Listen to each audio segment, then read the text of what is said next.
Who was Mr. Flynn is the question. The principal of the of the high school. Well, the whole No, school system. the whole school system. Thank Right. you.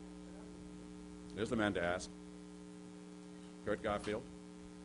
No, Al Flynn was a World War I veteran, and he came back after World War I, and he took over as principal, and he was a one-man band, no secretary, no nothing. Did it all himself. He didn't want to have the town have to spend extra money for a secretary, so he wrote all his own letters. He taught 3 courses every day, besides being the principal. And he was the meanest damn disciplinarian you ever want to see on the face of God's good earth. But he was a wonderful guy. I mean, Deb Fairbanks can probably tell you a little bit about him, because her father, old Harvey, sang his praises to the skies, and that didn't often happen. So,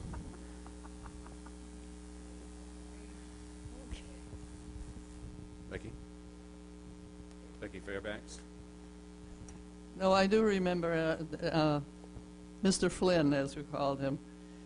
He and his wife and my folks were great friends. As a matter of fact, they had a place, they built a cottage down on the Gurnet, and as a result of that, my dad built a cottage down on the Gurnet. But my dad did say that he was the last good disciplinarian that we ever had up there at the high school. He'd come into the room, and his hands would be, he had a full suit and vest, and his thumbs would be tucked into his vest, and he'd stand there. And quiet rain. He was a wonderful man, and in the beginning, before he got married, he roomed with my grandmother, who lived where Fran Walker lived, on Pekin Road there, right backing up to Musketequid. Any others? High school, schooling? Yes, Sylvia. Okay. Well, about 50 years ago, Al Flynn thought that it was time to get a driver ed course going in town, and so they started one in the high school. And I was certainly not in the high school, but I didn't have a driver's license, and he said, "I'll take you on."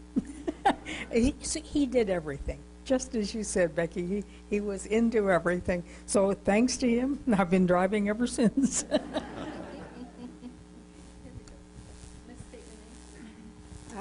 I first got involved with the Sudbury schools when my son was ready for first grade, and he was assigned to the South School.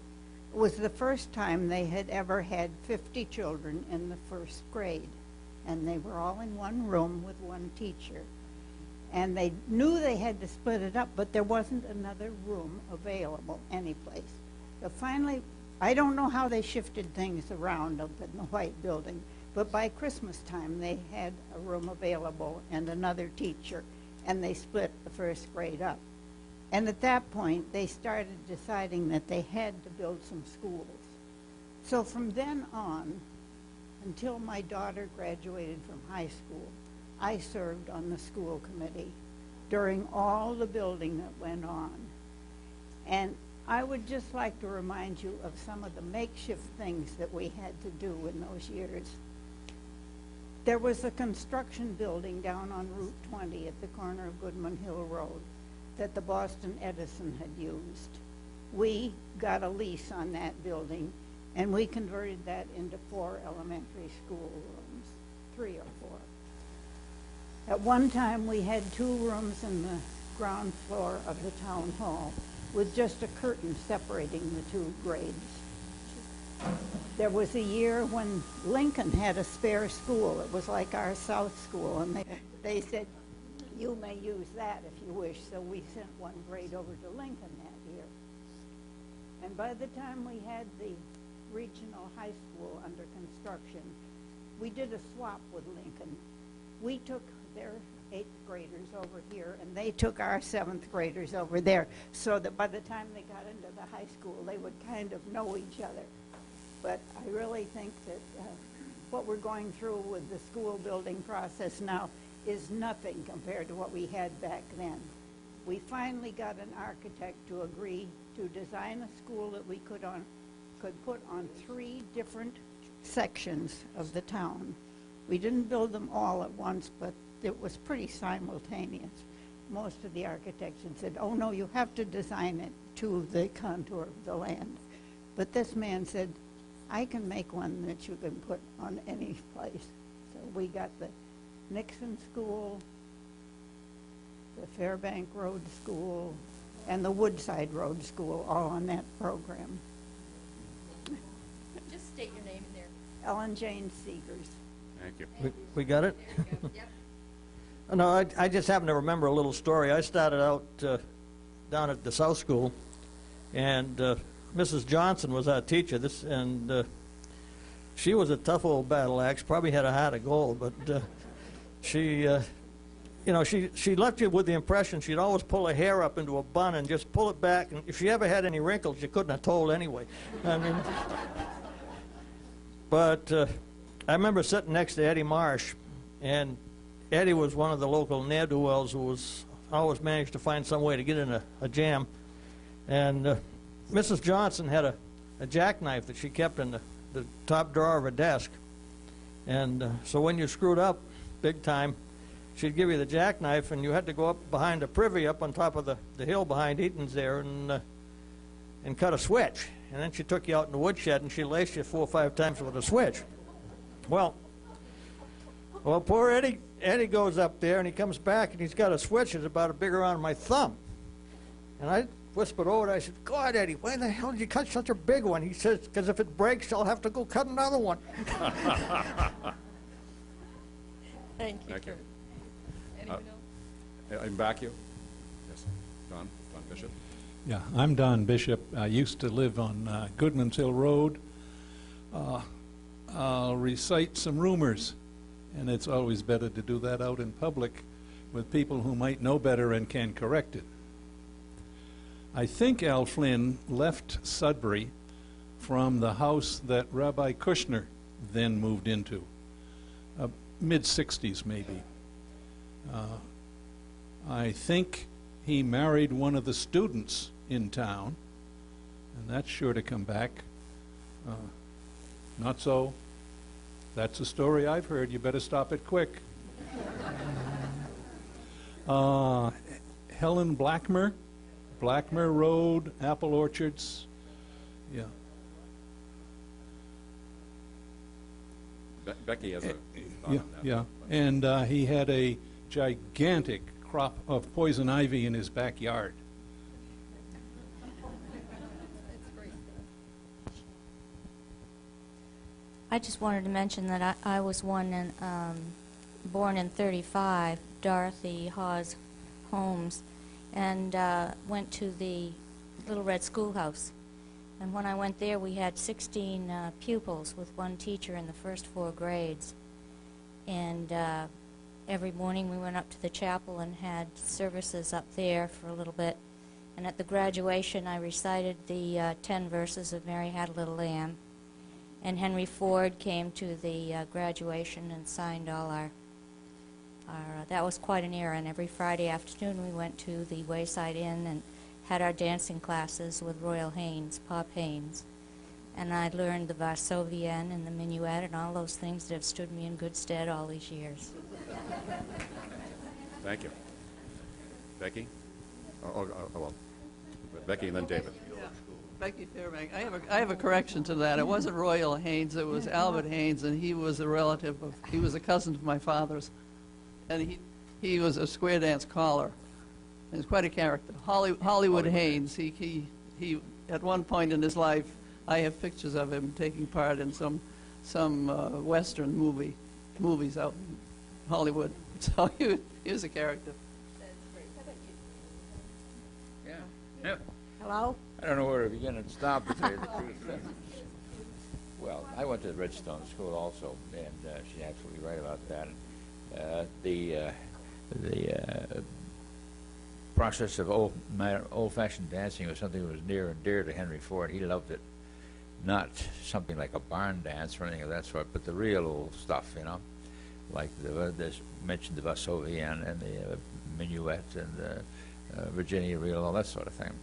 they were a wonderful experience because not only did you have to learn how to do these dances, but you also had to learn how to comport yourself as a lady or a gentleman. You know, you just didn't go up and grab somebody and start dancing. It didn't work that way. And we had some more great times. Not only did we have the experience of learning that stuff, but we also had a chance to learn some manners along with it, and how to, as I say, get along with other people. And they would have parties occasionally, once, you know, a few times a year and so forth. And they were great fun. For us in those days, we didn't have that much of that sort of thing to go to. So when we did go, we really enjoyed it. It was a lot of fun. Thank you, David. Thanks. Finally. I just wanted to say that I came to Sudbury in 1927. I had my first teaching job at the White School. And so I knew Leona Johnson, Mildred Talent, and Esther Adams, and of course Mr. Flynn. And we had a superintendent, Frank Benedict. And every so often we'd see his face in the window watching to see what we were doing. So we said, what'd you say? Tell us who you are. Oh, I thought I did. Agnes Hawes. Thank you, Agnes. So I've been in the town quite a long time and seen a lot of different changes. And of course, I, like a lot of the others, I met a lot of people. We had the Grange, and I met Ralph Hawes, and eventually married him. And so I was in the town ever since, and I'm still here. And and we had the greenhouses there on Highland Avenue. And It was a very interesting building. Of all of the local town train stations, I think it was probably the most interesting of them all. And it did have two lines that went through there. And across from the tracks, where the tracks intersected, there was a little building there, and the station agent would have to run over and change the direction of that every time a train went through from another line. So he'd be running over there, pulling these things back and forth, you know, so they didn't go off in the wrong direction. Yeah, right. My father carried the mail from South Sudbury to the South Sudbury post office, and from there to the Sudbury Center post office, and from there up to the North Sudbury post office. We didn't have one single post office; we had three, and with a separate postmaster in each one.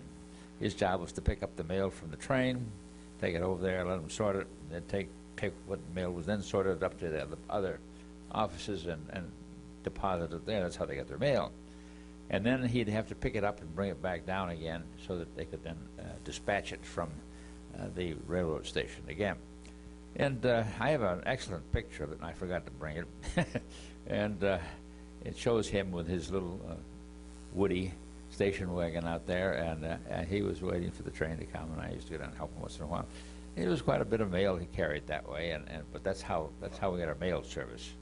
And as far as the mail service itself is concerned, that was spread all over the place. I mean, if you lived in Lincoln, why up near the Lincoln area, you got your mail from Lincoln. If you lived in further down, you might have gotten your mail from Framingham or Wayland or any place like that. So you could have a telephone number and a mailing address in one part of town, and you would have the rest of your services coming from another section, so you were all over the place, you know. It wasn't until 1953 when they built the post office down here that they actually consolidated a lot of this.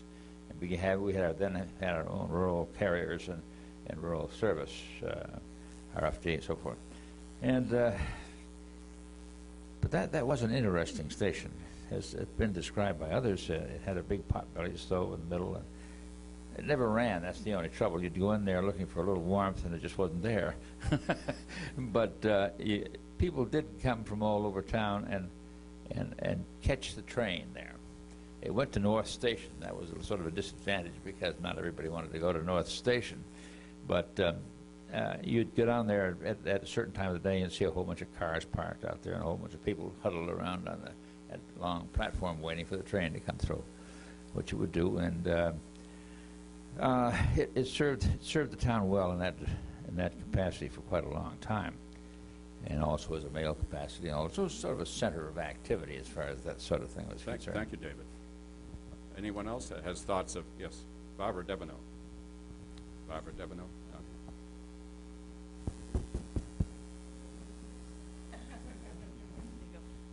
By the way, this is how famous the South Sudbury Station is.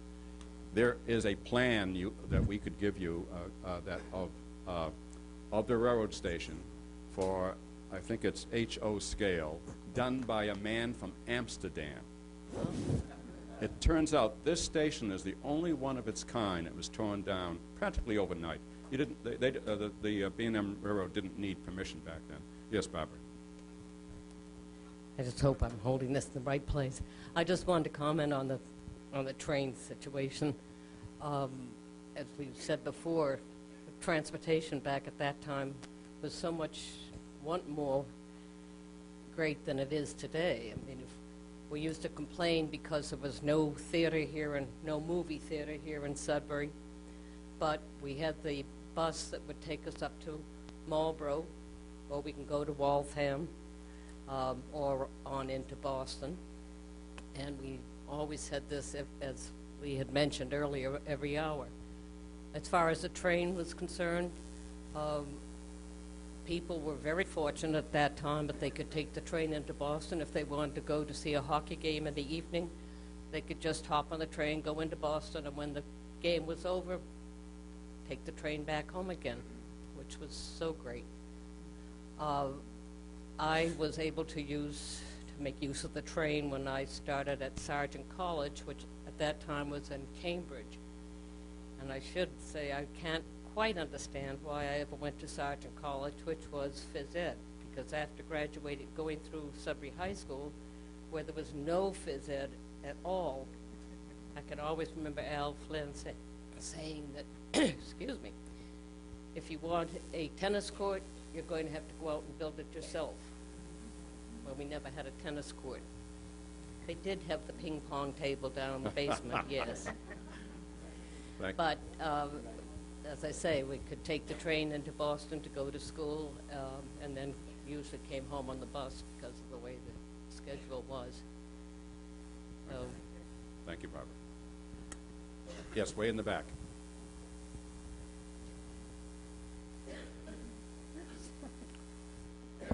While she's getting adjusted.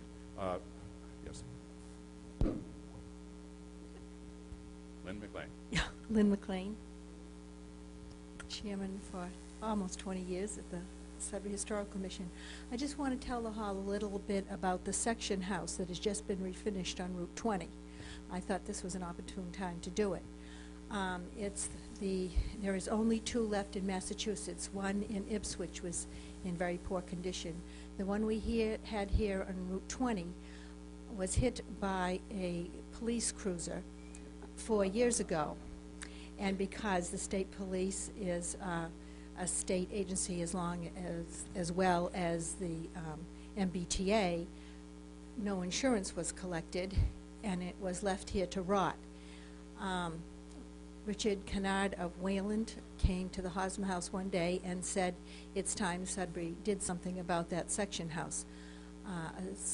Section house is a small building that stores maintenance tools and is responsible for a certain section of the tracks. This one was built in Sudbury around 1890. We had no money, and the MBTA would not help us. I went to Sue Pope, and she went and fought the politics in Boston and came up with over $18,000. To restore that little building you see down there, it has cost $20,000. And the Sudbury Valley Trust has been working on it, and the Sudbury Historical Commission for the past 2 weekends has painted it. We are now in the process of working with MBTA to see who is going to own this building. They will never repair it or touch it again. And if the town takes it over, they will give us a 100-year lease. I'm working right now to see if they could turn it over to the town, or if the town of Sudbury even wants it. But my fear is if they don't, the same thing is going to happen again, and all this work is for naught. But I just want to let you know that we are working on it. Thank you, Lynn. And Thank you, Lynn, for spearheading that. Otherwise, it would have been gone to rot and ruined. It is painted. It's right opposite the Chinese restaurant, Lotus Blossom. Thank you. And it is painted the historically correct colors, which is not what it was painted the last time you saw it, but that's the color that it was painted. I think it's two colors as of 1890. By the way, Shirley Place has to be leaving soon, but this picture is available of the center school, which is the Grange now, of Miss Lillian Pratt, Sudbury, Mass., 1889, available at the Faneuil Hall Marketplace. It's a classic. It's the only one that anyone's ever found of a school teacher standing on a board with a pupil, and it's here in Sudbury. It was taken. We'd like to know if anyone does know where the original is, or anything about the photographer back in 1889. But thank you. Anyone else on back to trains? I'm sorry. Or businesses? Yes, businesses in town. Henry Ford. Who is he, my dear? Betsy. I have one of those voices, a teacher's voice. Back in the tenure of Henry Ford, he would hire a train to come out from Boston with all his friends and what he called his family, and have the dances out at the Wayside Inn. They were upstairs, correct? On the second floor. On the second floor of the inn. Big ballroom. Right. And he would have dance cards. Henry Ford and Thomas Edison, quite a few names that people knew. Yes, Harvey Firestone, would invite some of the local families here. My husband, being a Goodnow cutler, his grandmother would come out and dance with, and has on a dance card that we have in the attic somewhere, signatures of Henry Ford and Thomas Edison and Harvey Firestone and all these famous people. But he would hire this train to come out here, spend the evening out here, and then take all the people back into Boston. And I kind of thought that was a nifty idea. Yeah. Thank you, Betsy. That was Betsy Cutler. Any others? I see someone in the back. Yes.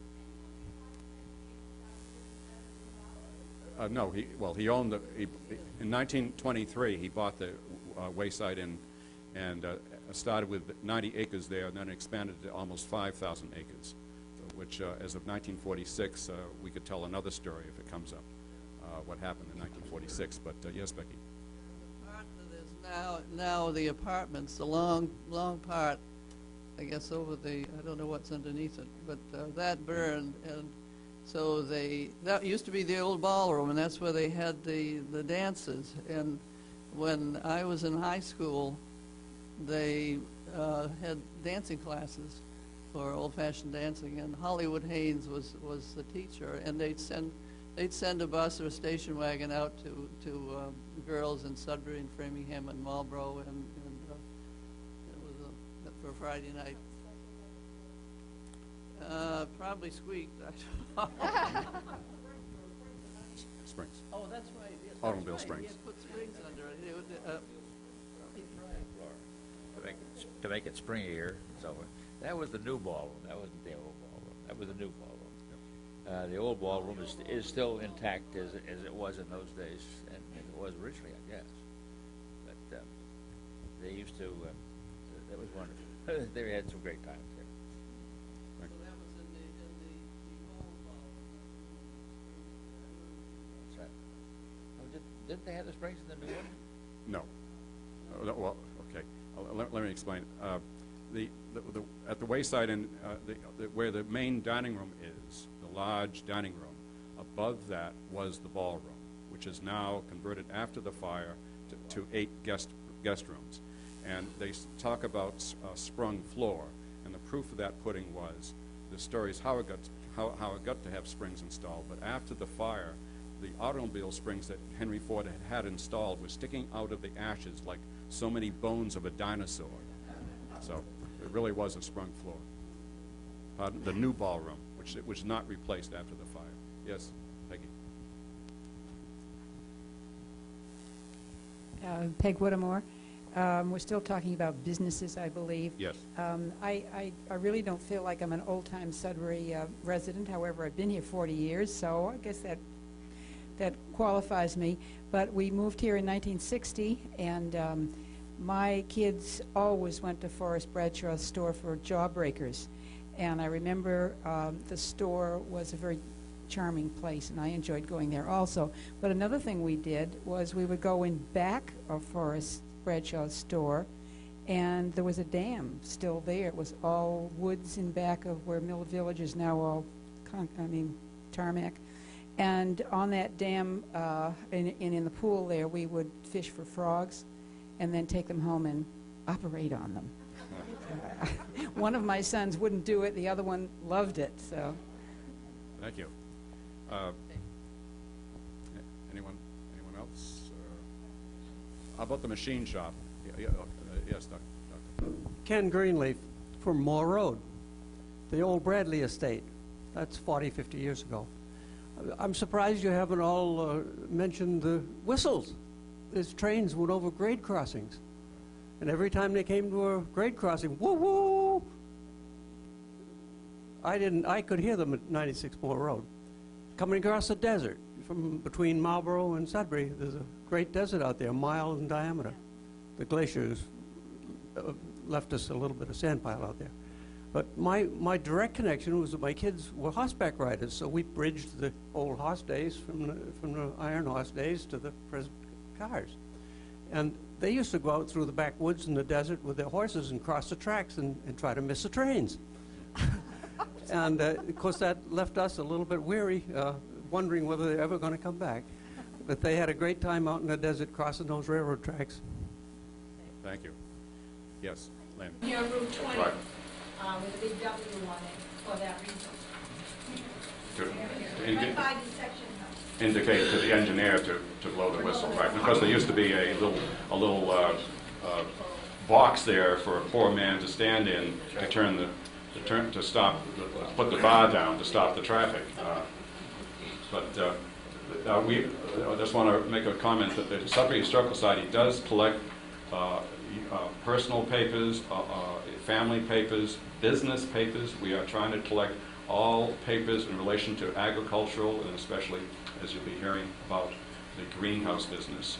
We have practically nothing about the greenhouse business in our collection on the second floor of the town hall. So all businesses, all personal papers we are collecting. Thank you. John Bartlett. Am I being set up here?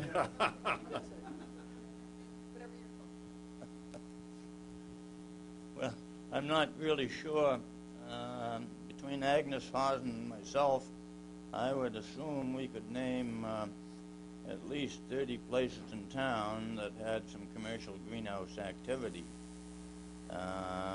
Back in the 20s, I think, perhaps back in World War I, Coolidge had quite a range down there, which is now thought of as Mercury's.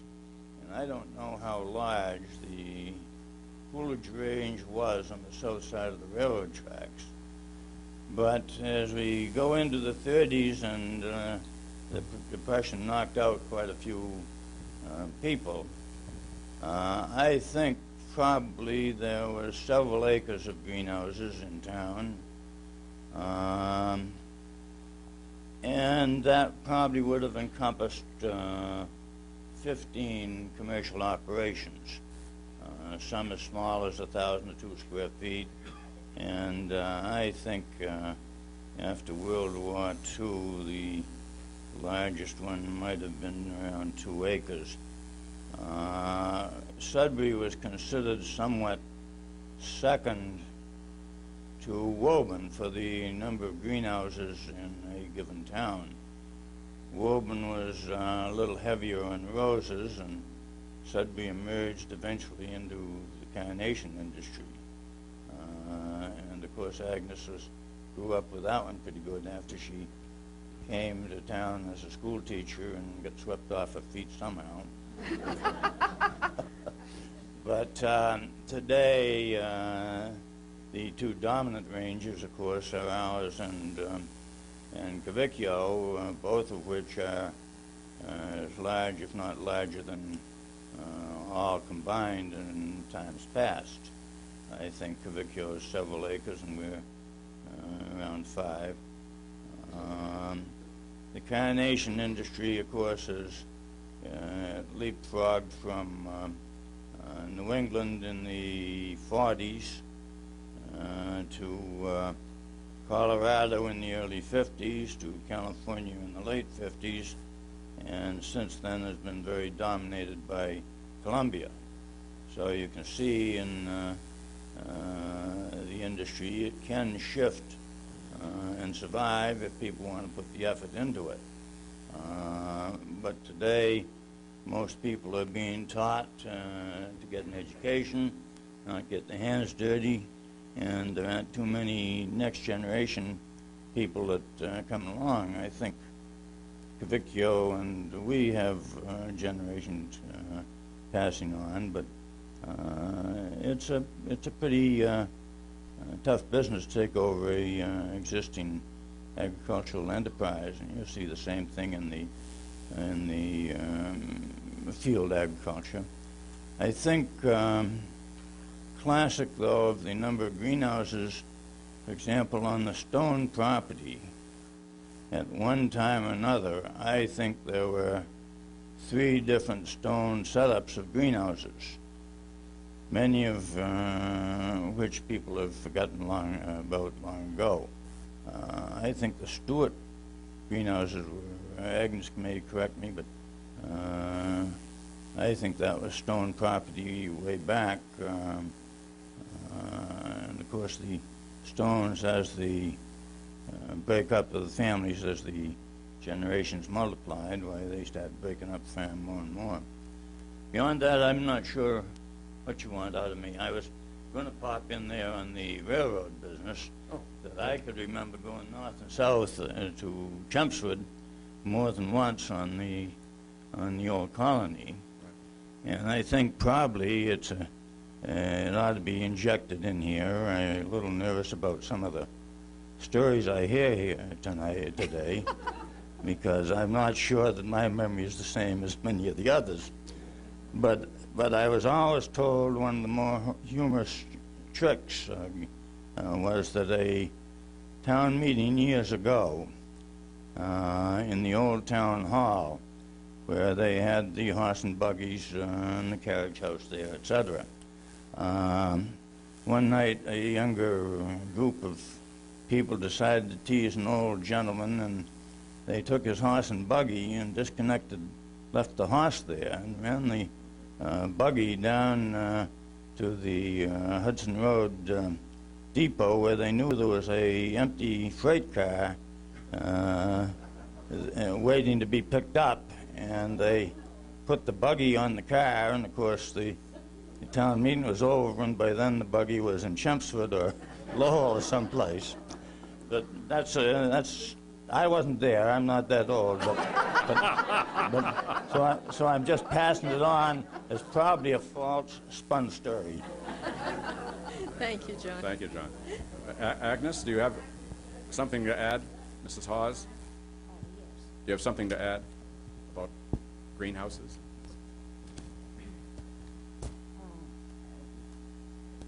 I have a paper here about greenhouses in Sudbury, and I'm not going to read the whole thing. It's too long, but I'll try to skim through it.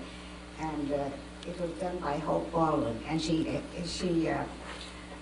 went to the library and got all the old books, and she did a wonderful job. She got the whole history of Sudbury greenhouses. Apparently, Nahum Goodnow was the first one, and he had the earliest house. And it's somewhere, I think the Roland Cutler, it was at Cutler's place. And then Henry Eaton worked for Nahum Goodnow and lived in one of his houses. And then that property was later sold to Beckwith, and Beckwith had greenhouses.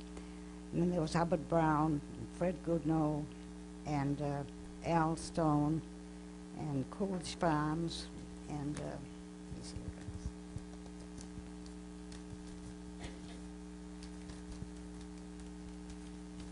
and Fred Eaton on Concord Road, and James Toulis operated greenhouses on Highland Avenue, and that's where I was.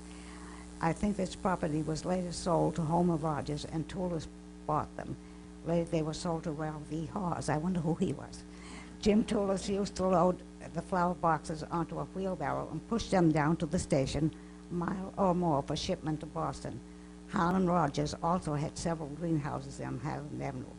These were later operated by his son, Wyman, until he went into service in World War II. They were later sold to Ralph Hawes, so we had two places. Arthur Hawes had greenhouses on the corner of Hudson and Maynard Road, and Tim Hawes had greenhouses on Hudson Road. That's Roy Hawes, I guess you know who he was. And they were later sold to Danny Krause, and then they became Ephraim's and Village Green. Howard Burr had a house on King Philip Road in back of Howard Goodno's barn. I think this house was sold to Fred Eaton and moved to Concord Road. There were also greenhouses on Concord Road near the Concord line owned by the Stones. Andy Mitchell had greenhouses on North Road where he raised pansies. They were very famous. He had wonderful pansies. And of course, there's the John Bartless famous geraniums. Thank you, Mrs. Hawes. Thank you, Agnes. You spoke of Young's, there was a greenhouse behind Young's store in Sudbury Center. Yeah. Right, and that's where they tore it down, and as a kid, I walked down there and because I walked down there, I had to have my first tetanus shot. But I stepped on a nail. But is there anyone else about greenhouses? Yes, Kurt. Or businesses? Or A couple of things. The one thing that maybe John can, or Mrs. Hawes can elaborate on it. I remember working for Fred Foss's greenhouse, Elwin Foss, down the end of Maple Avenue. And that was my first job out of high school, and I sort of learned the business we were growing greenhouse tomatoes. I learned the business from the ground up, and just for the hell of it, to make conversation one day, I asked him, how the hell much does the glass weigh in this greenhouse? You know, because we had a great big, 80-foot diameter thing, and huge steel rafters on it and everything like that. So I didn't know what to say and what the answer would be. And he looks at me, he says, well, hell, he says, the putty weighs 8 tons. So, some of you folks might have some numbers, to put this whole thing in perspective. And the other one, I'll just tell a little brief story that has a little bit to do with the farming and agriculture. Is, of course, we all know Giuseppe Cavicchio and the Cavicchio family. And before they were big time into stuff under glass, of course, they ran a multifaceted operation. They had pigs, and they had truck gardens and a whole mess of other things. And of course, the pigs had a little bit of a problem attached to them in that during the spring of the year, if the wind was from the west, South Sudbury got a little ripe. And so it got to the point where my grandfather, old Sen Hall, he was as chief of police, he was also ex officio a member of the Board of Health. So old Doc Waldback came down the house one night, and he says, Shan, he says, I think we better go up and talk to old Giuseppe. He says, people are starting to talk a little bit about that pig manure, So my grandfather asked me if I wanted to ride up, and so I rode up in the back of the truck, and we got up there, and there was the old house right at the head of the driveway, and old Giuseppe was sitting out there in a rocking chair just walking back and forth, and the place, the doggone pig manure smells so bad you can damn near see it. And he was rocking back and forth, like back and forth. My grandfather says, Giuseppe, you're going to have to turn in that damn pig manure because it's disturbing the neighbors. Oh, the old man looks and he says, yeah, he says, stinker like hell. Couldn't sleep last night myself. Well, why don't you hand it to that old codger behind you, Kurt, there, John Manpa. John, do you have some stories about farming? No? Come on, John.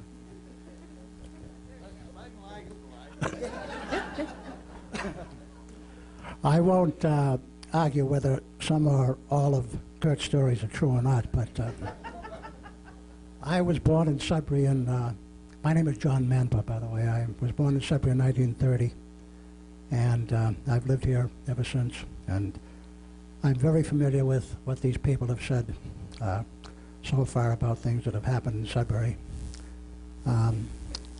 In the greenhouse era, I worked for Ralph Haas at one time, and I worked my way through high school for Danny Krause. So I had a lot of experience in greenhouse work with the available work that we had in Sudbury. At that time, there wasn't very much call for high school help or young people's help as there is today. We didn't have signs on every post saying help wanted. Then you were very fortunate to be able to find a place to work. And when I started working for Danny Krause in the 8th grade at 10 cents an hour, I considered that a very good sign for the future. So I just kept my mouth shut while he did all the talking, and stayed there until I graduated from high school. I was one of the few lucky kids in town who had a part-time job. I lived in the section of town known as Pekin Plains, up on Pekin Road. And the story that Kurt just mentioned about Mr. Cavicchio's pig farm, we could always tell what time of the year it was when the wind shifted. And it was a thing we almost kind of looked forward to. We figured, well, the Cavicchios are still there, and we still are raising pigs, so I guess, you know, everything can't be bad.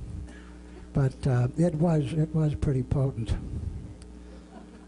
One other quick remark that I thought of when we were talking about the trains, I don't know whether that was in this section or not, the little friendly word we had, or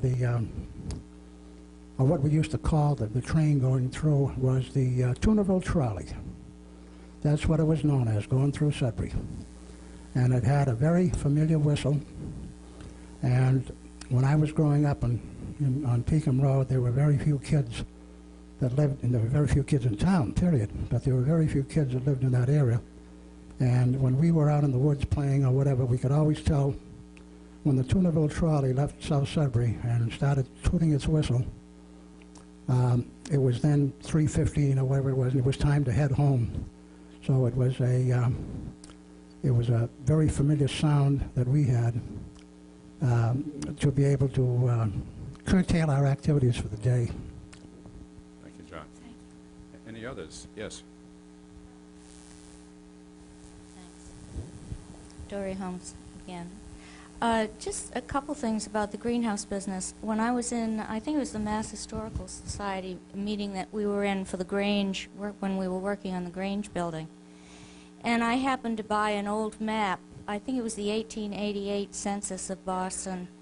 And it has, it's of Sudbury, and for some reason it enlarges, and there's an enlargement on it, you've seen it, of Rogers Greenhouses in South Sudbury, and it shows the Toulis house, which is the house my mother lived in for years, and that they just took down for the new development.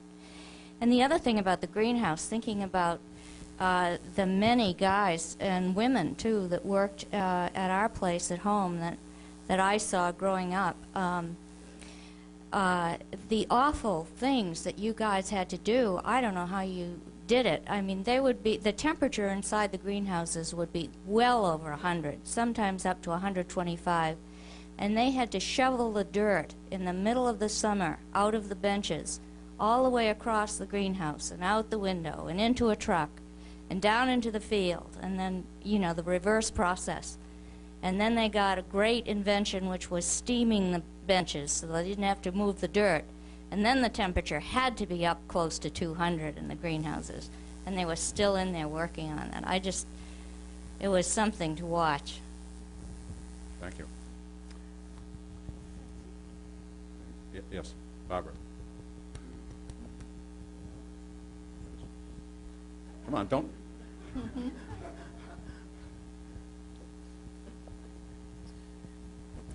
Okay. I'm Barbara Devoneau, but I'm Barbara Eaton Devoneau. And I was born in Sudbury back in 1928. So I'm older than you. Anyway, I've lived on Concord Road all of my life, with the exception of 4 years when my husband was in the Air Force. So my grandfather and my dad had the greenhouses on Concord Road, and there were 4 greenhouses. And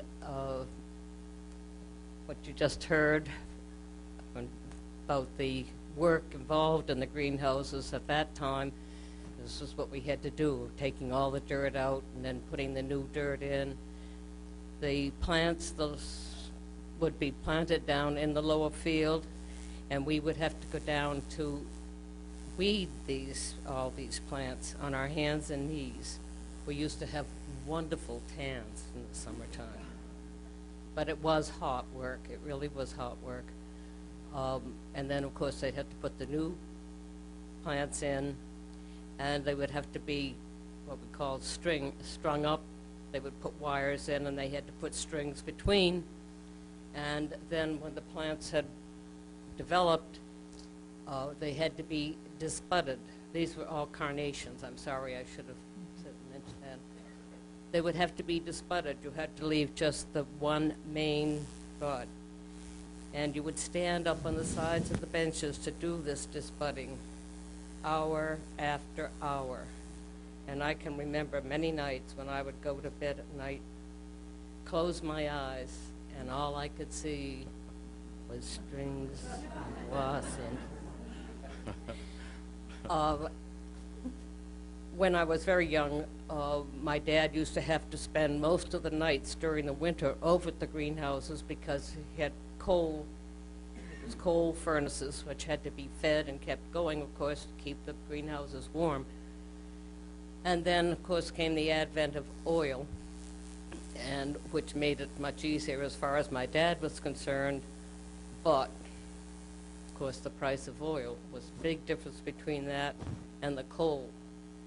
And it got to the point where it was just a prohibitive thing to heat the greenhouses, and because you could not get any higher price for the carnation. It would be the same price as it was when you had a coal fire.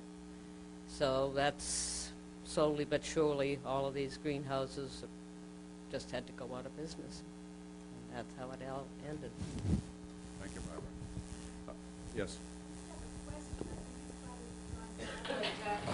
Bringing things up to date, some people have asked me what is happening from May to the first frost in front of, I believe it's your property, where it looks as if you're doing some hydroponic growing of geraniums. Is this what it is, or? We're strictly a wholesale operation, but we do some breeding. And to stay competitive in the industry, we've got to, well, most of our competitors are trying to get us to tie up stuff with patents, and I don't believe in doing that. So in our breeding, we're comparing some of our breeding with competitors' varieties and existing varieties. We've got varieties out there that are 50 years old that are still as good as some of the newest varieties you can name. And the only way we find this out, every plant out there will be a different plant. So that if you look at 50 red plants, every one of them is genetically different. And that's what that whole purpose is for. No, we've got a wire mesh trough that comes out of the lobster trap industry, if you will, my son's tangled up with, that we make a V, and we line it with diaper plastic and fill it with an artificial soil, which is primarily peat moss. And today, for irrigation, we have a tube that runs down the center of each trough that every 9 inches has a weep hole in it, so that it will irrigate quite uniformly. We've got a tape that runs about a 10% variation from one end to the other, and that's what has changed much of our particular industry. All our stock plants right now, for example, are on irrigation tape. Hoses connect bench fittings, etc. today, or overhead watering. I might comment that part of, somebody was talking about the shoveling of the dirt, etc. I ran rough calculations on his glass. That house is 60 feet wide by, I think, 160 feet long that you're talking about. It has about 24,000 pounds of glass on it. We had a bad time getting rid of it. But again, to the heat, everything changes. For example, many of you have heard the phrase Bordeaux mix. Now that was discovered back in 1898 in France for the grape wine industry for mildew. Now, carnations, various things have much of these disease problems. If we use Bordeaux mix in the old form, as it was 100 years ago, it would take probably 4,000 to 5,000 gallons to do our place. On the other hand, today we have a stabilized variation of Bordeaux mix that we can spray our whole range with about 6 gallons. So you can see all these changes that affect whether you survive or not. Now, for example, the heat in the greenhouses. We will seal off a section in the spring. We did some of the first steam sterilizing of soil. I couldn't see this digging out of soil every summer. Oh, that was too much work. And so we went to steam sterilizing virtually soon after I started running the place. Today, we don't even do that. A big cement mixer, soil sterilizer, we haven't used for several years, etc. But we do have a system where if we seal up a house and get it up to 160 degrees 3 days in a row from natural sun, we can get soil penetration in the ground of up to 2 to 3 inches, which will take care of the disease we're concerned about. We're very susceptible to what's known as Xanthomonas pelargonii. Now, that wasn't a carnation problem, but they had their problems too. And we have most of the carnation problems. But this particular bacteria kills at 124 degrees for 30 minutes.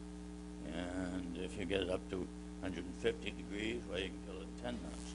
And it takes us 2 or 3 days of bright sun to get that up, but we don't go in those houses at all other than to check the temperature. So we've made another whole step here in disease control. Thank you, John. We're going back to video now. I can remember hearing about somebody playing the game, one of these banks that was getting burned down. Right above the Where was the wooden bandstand?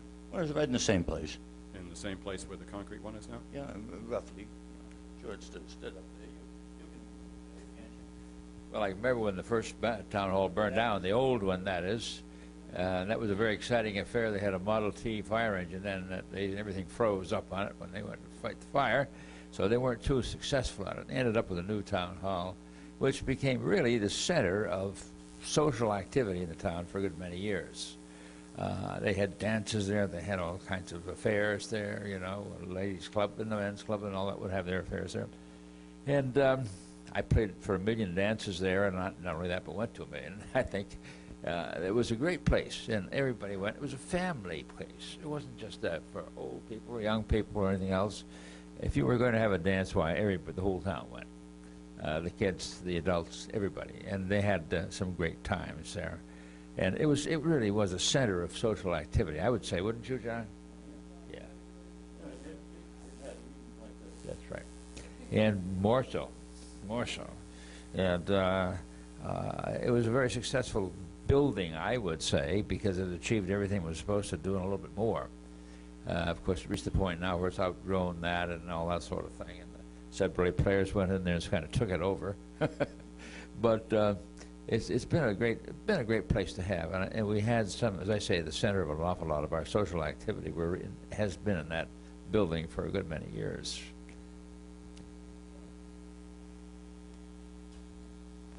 Becky Fairbanks. Becky Fairbanks.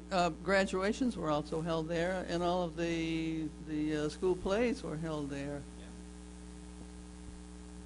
And right now, the second floor of the town hall, where you used to dance and go to plays, is the Sudbury Historical Society headquarters. So thanks to the selectmen. There must be more thoughts about the great life, the way it was. Sorry. I remember watching up from the watching town meetings from up in the balcony, because that's where the non-voters were.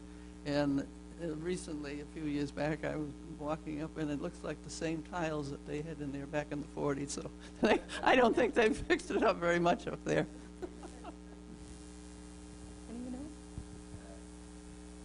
I was going to say, I have the music that was played for the Ford dances. There was certain music that was played for those dances, that particular kind of dancing. Yeah. I had it because at that time we had a band, and we used to play the thing for the various affairs. And I wonder if that ought to be in the Historical Society archives or something. Yeah. It's the real thing, honestly. Yeah. What? Well, I don't know that you can say any particular tune. They had specific tunes for specific dances. You know, like the Varsovien and the Duchess and all that. Each one had its own. They had a thing called the barn dance when everybody would really let go. And but that was all part of one book. And we happened to have the parts for trumpet, saxophone, clarinet, that sort of thing, and piano, and drums. And whenever we played for a lot of the dances, we used to have to play that stuff because everybody had had some of that training by then and wanted to do it. It's fun dances. They really were. Thank you. About the town hall, I can remember looking up. I live on Old Sudbury Road, down the road a little way, and I can remember looking up towards the town and seeing between Piper's house and to the left of Piper's house, and seeing the glow from the fire. And then after the new town hall was built here, I remember if you go into the town hall, you'll see a seal, and that's a time capsule. And I have asked people when are they going to open it, what's in there, and someone, I cannot remember. Just recently, I read what they had put in. There weren't too many things that were put in it, but I don't know when they intend to open it or anything about it. But I do remember every time I walk over it, I think I remember them standing there. Thank you.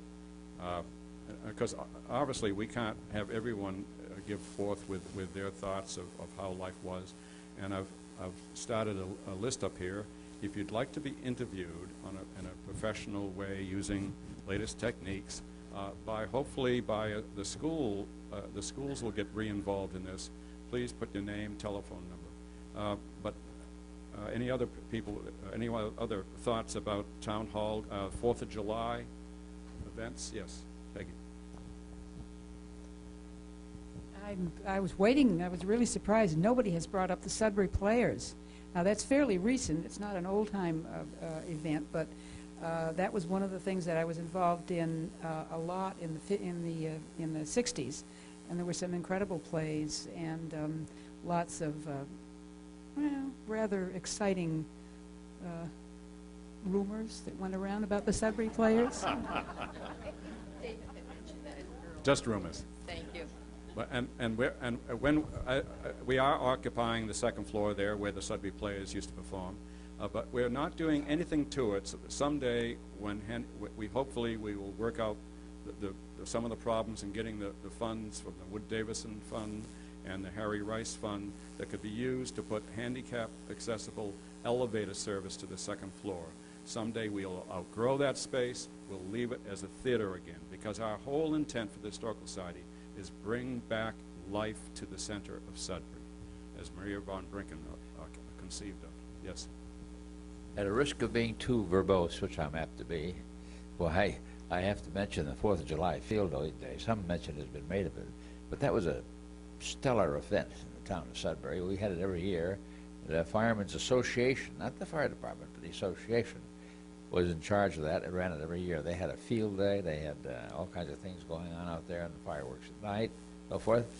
And, of course, they had a wonderful parade with all the fire engines from everywhere around there blowing their sirens for all they were worth.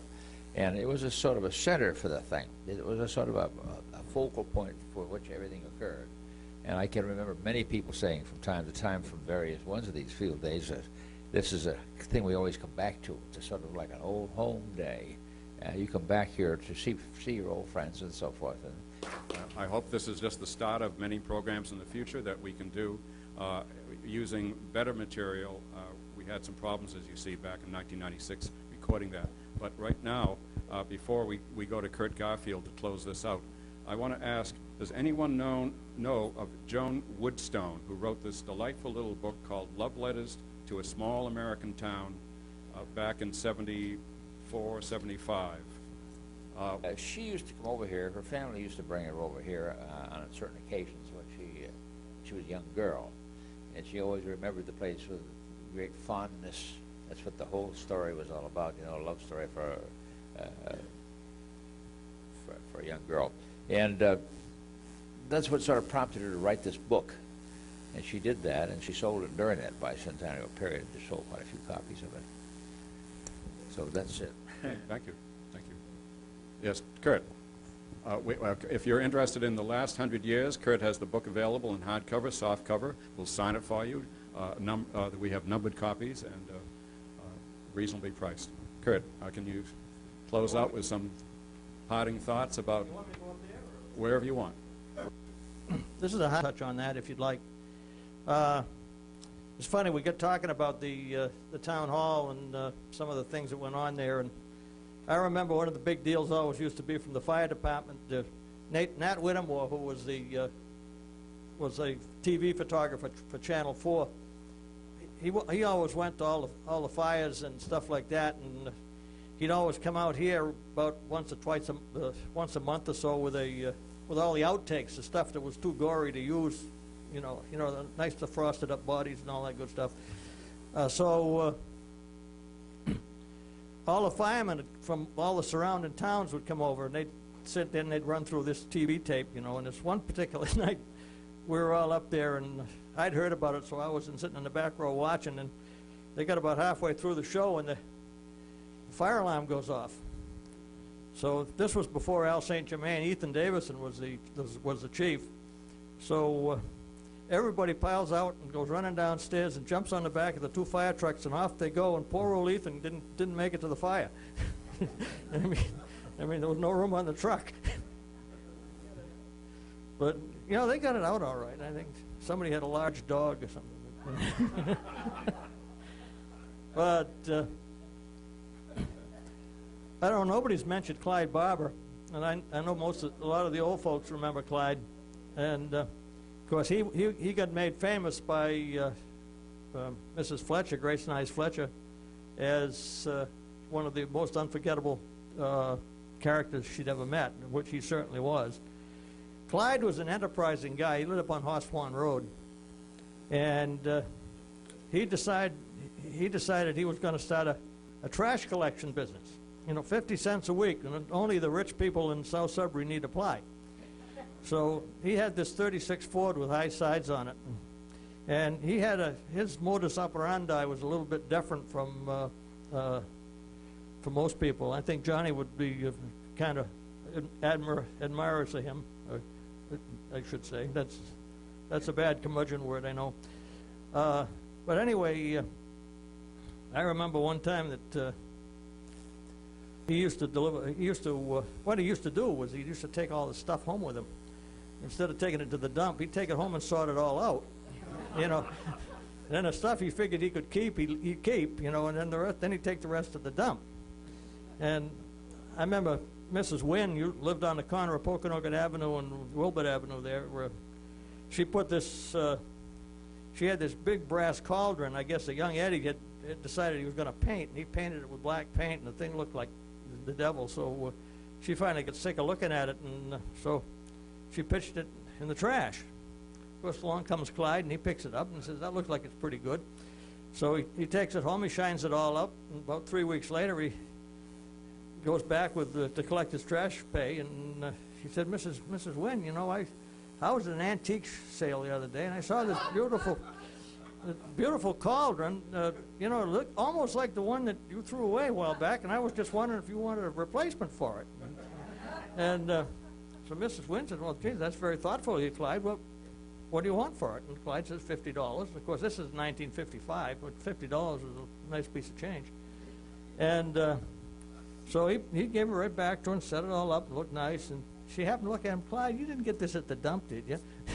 Of course, the other story was down, you know, Larry Winship's wife was a little forgetful, and so Clyde went in to do the trash.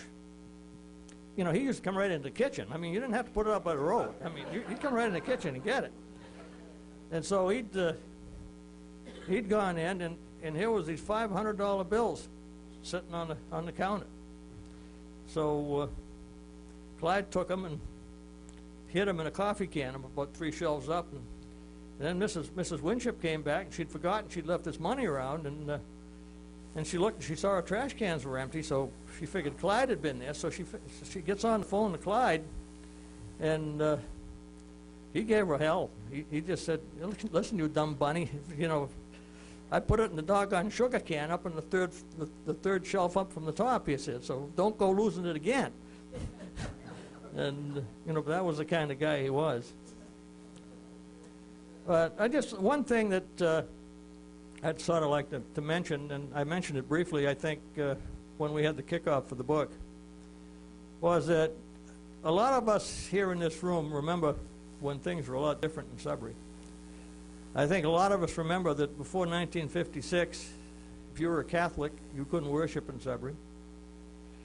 If you were a Jew, you had to go to Framingham.